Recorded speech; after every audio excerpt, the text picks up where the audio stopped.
Sometimes life can be really hard, and unless you give it everything you've got, sometimes you can easily feel a little bit embittered, especially when others are seemingly doing better than you.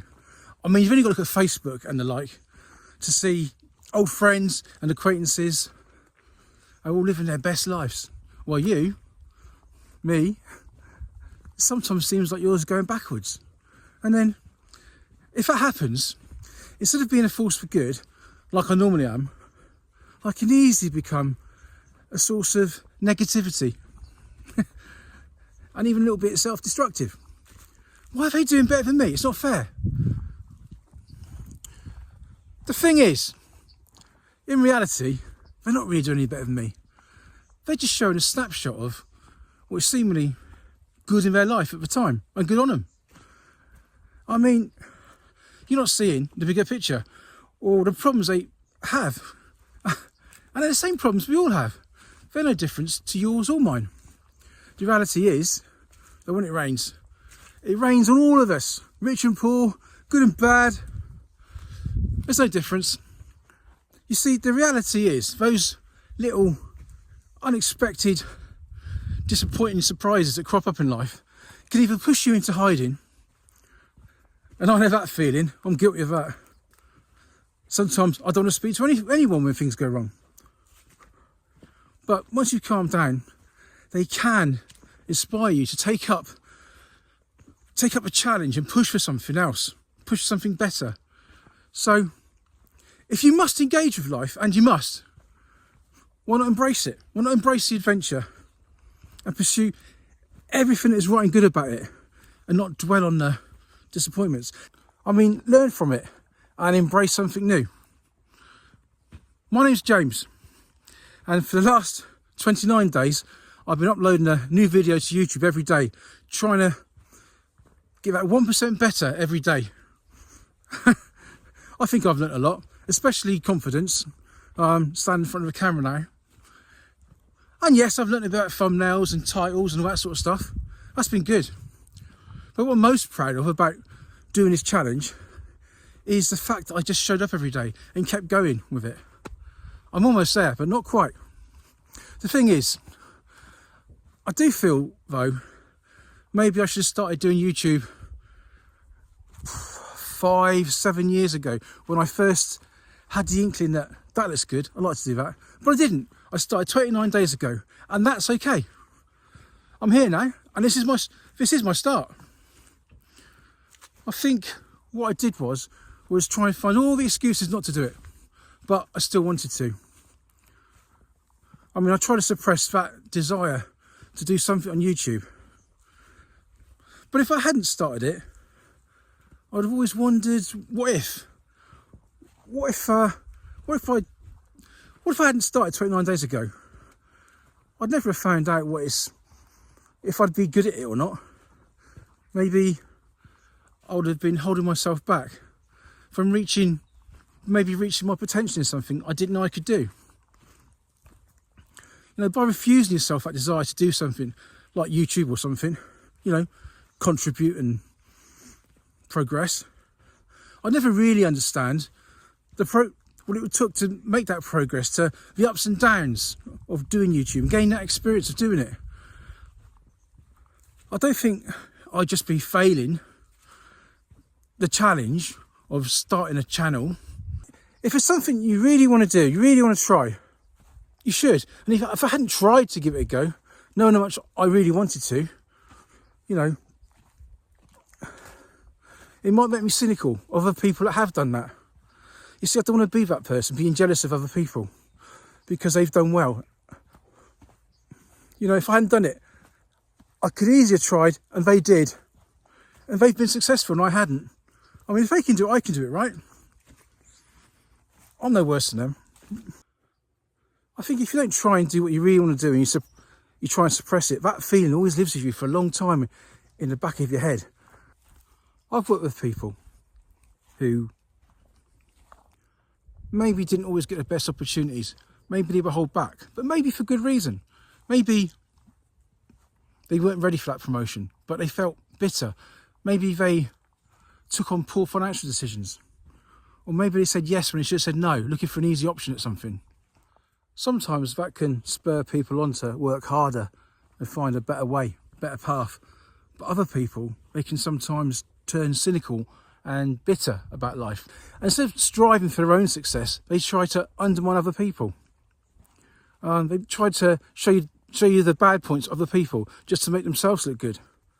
And sometimes they turn into backstabbing, and that's definitely a place where a road you don't want to go down.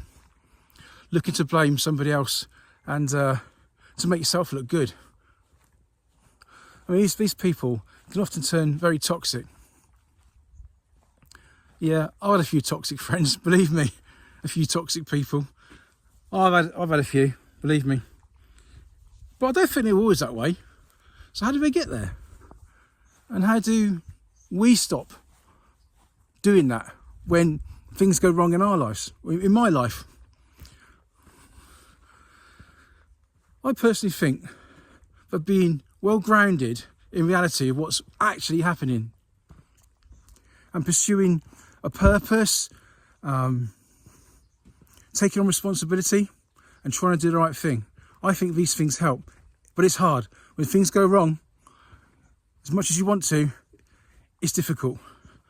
You see, but life doesn't stand still. Situations change, people change, everything changes. What we wanted sometimes earlier in life, like in our 20s, after so many years, that thing can change later on in life. But it's supposed to, because over time you grow and you change and you look for new goals to aim at. But I think the important thing is this: you need to understand the difference between a vision to succeed and some sort of false reality, and that's why it's important to be grounded. Now, you need to try and map out your future. That's what planning is. But a vision can turn into a delusion when it has no connection to reality or the life you live in. Let me try and explain that. If, for example, my goal was to gain 1 million YouTube subscribers in the next 3 years. Now, I can't know for certain that will happen, but that doesn't mean it's a delusion. It's possible. You mean it could happen, providing I take necessary actions and work hard, take the correct advice and have a good bit of luck along the way.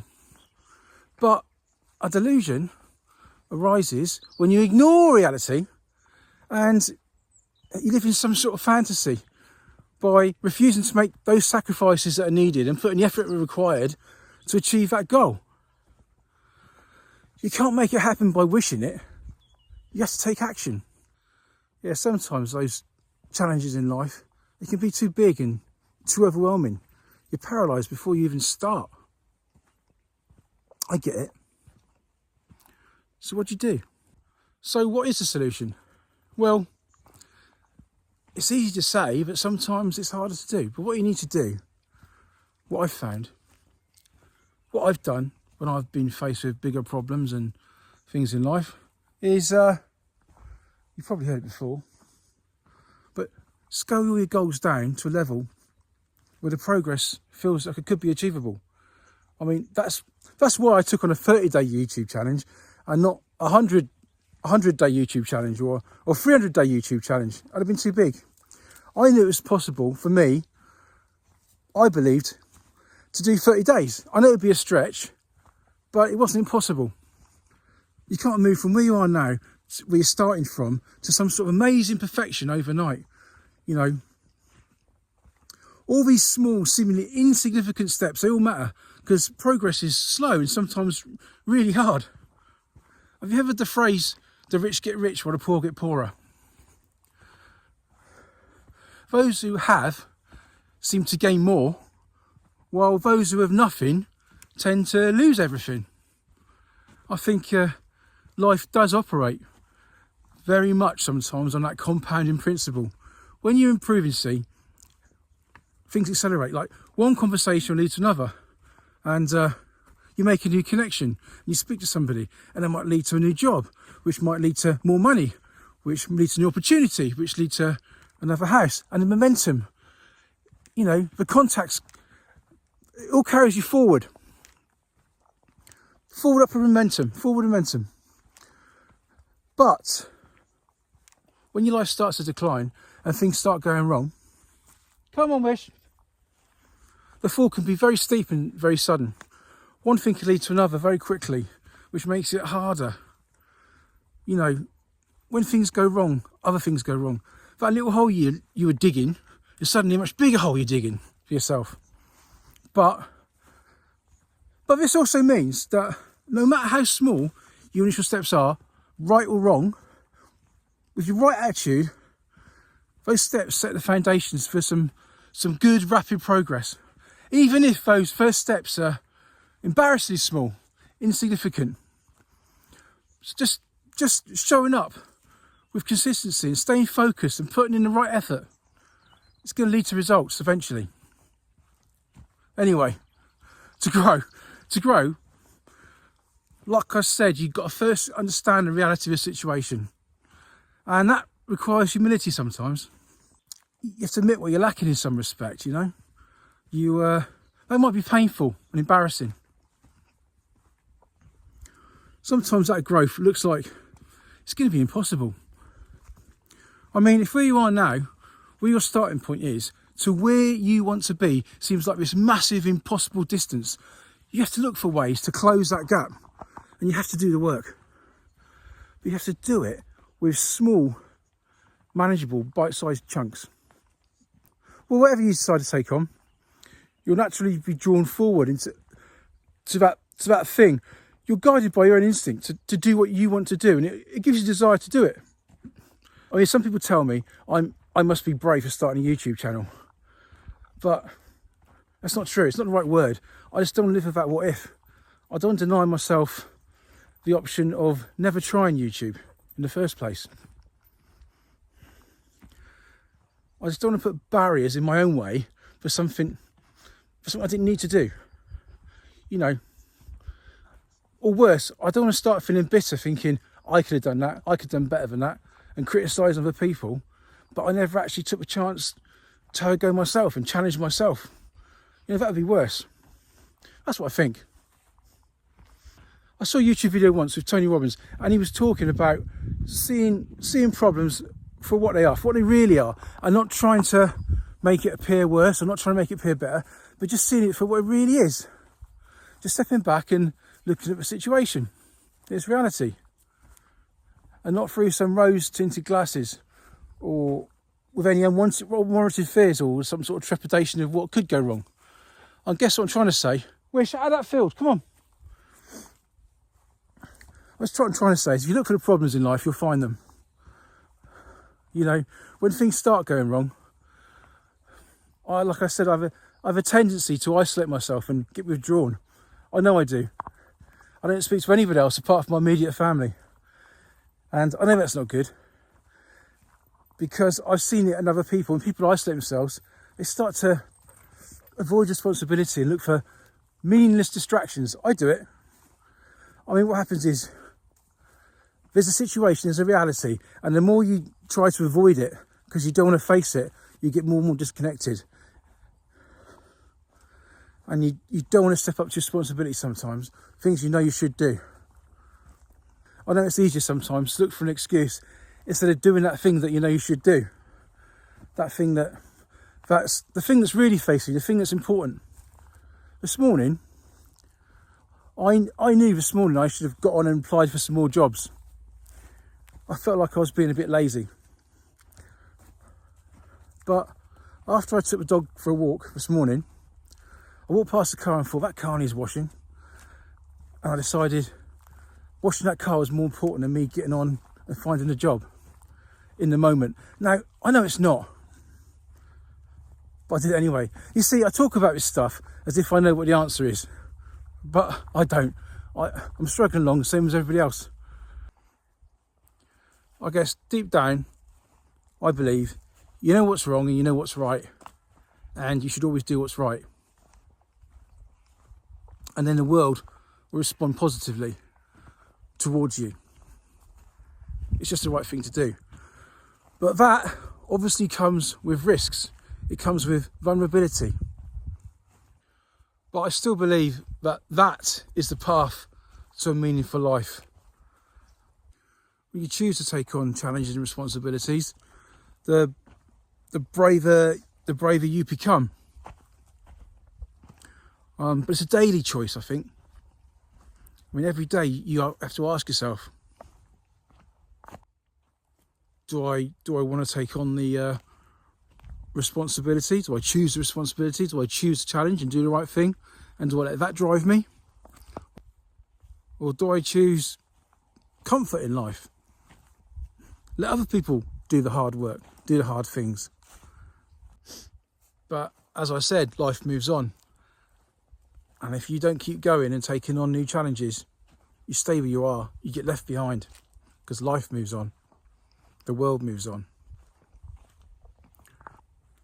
Whatever point you're at, you're starting with a choice. Life starts with a choice. And depending what choice you do, you'll end up with a consequence.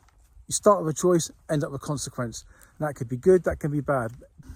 I tell my kids that when they're challenged with a difficult situation, I say, do what's right and you won't go far wrong. Yeah, you have to sleep with yourself.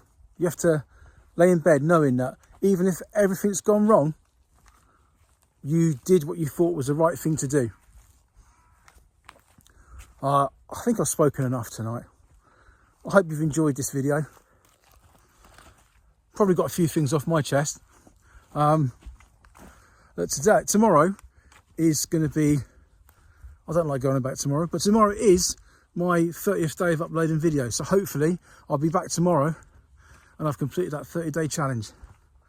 So wish me luck on that. If you like this video, please subscribe, because I'm not going to stop at 30. I'm going to keep going. Right. See you guys tomorrow. Bye.